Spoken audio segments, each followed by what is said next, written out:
అరచేతిలో వైకుంఠం చూపించి 6 గ్యారెంటీల పేరుతో కాంగ్రెస్ మోసం చేసిందని బీఆర్ఎస్ అధినేత కేసీఆర్ ఆరోపించారు.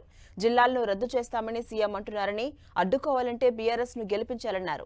4 నెలలుగా కేంద్రంలో రాక్షస పాలన కొనసాగుతోందని చెప్పారు. బీజేపీకి ఓటేస్తే గోదావరిలో వేసినట్లే అన్నారు కేసీఆర్. 4-5 నెలల కింది దాకా బ్రహ్మాండంగా వచ్చిన నల్లా నీళ్ళు ఎటుపోయింది, కరెంట్ ఎటుపోయింది, రైతు బంద్ ఎటుపోయింది, రైతు బంధు కోసం పెట్టిన డబ్బులు ఎటుపోయినాయి, ఇవన్నీ కూడా మీరు ఆలోచన చేయాలి. 6 గ్యారంటీలు అని కాంగ్రెస్ చెప్తే 6 గ్యారంటీలలో ఒకటే, అది కూడా పనికి మాలిన పని, ఫ్రీ బస్ ఒకటి పెట్టినారు. ఆ ఫ్రీ బస్తోని ఆడవాళ్ళు సిగలు బట్టి కొట్టుకుంటా ఉన్నారు. ఇవాళ ఏమంటున్న ముఖ్యమంత్రి, ఎలక్షన్ తెల్లారే నేను మంచిర్యాల జిల్లా రద్దు చేస్తా, ఆసిఫాబాద్ జిల్లా రద్దు చేస్తా, నిర్మల్ జిల్లా రద్దు చేస్తా అంటున్నాడు.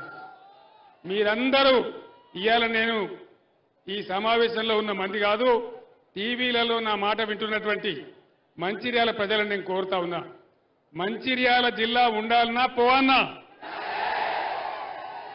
ఉన్నానా? మొత్తం జిల్లా ప్రజల మాటన ఇది. అన్ని రకాల నిర్లక్ష్యం, ఒక అహంకారం, మొండి మూర్ఖ వైఖరితోని ఈ కాంగ్రెస్ ప్రభుత్వం ప్రజలను శిక్షిస్తా ఉన్నది. రైతుల నోట్లో మన్నుగొట్టింది.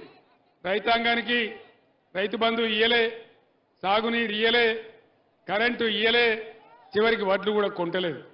ఇదే పరిస్థితి ఉంటే రేపు రైతు బంధు 5 ఎకరాలకే వేస్తా అంటాడు ముఖ్యమంత్రి, దున్నినోనికే వేస్తా అంటాడు.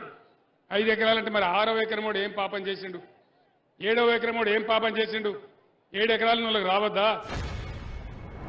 ఇక బీజేపీ నరేంద్ర మోడీ 10 ఏళ్ల కింద గెలిచినప్పుడు ఇంటికి 15 లక్షలు ఇస్తాడు. వచ్చినాయి ఆ 15 లక్షలు?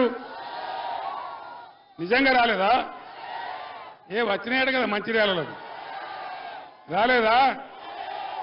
నరేంద్ర మోడీదంతా గ్యాస్ కంపెనీ తప్ప ఏమీ లేదు.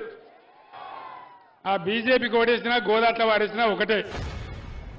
ఒక ఆగర్భ శ్రీమంతునికి, ఒక భూగర్భ కార్మికునికి,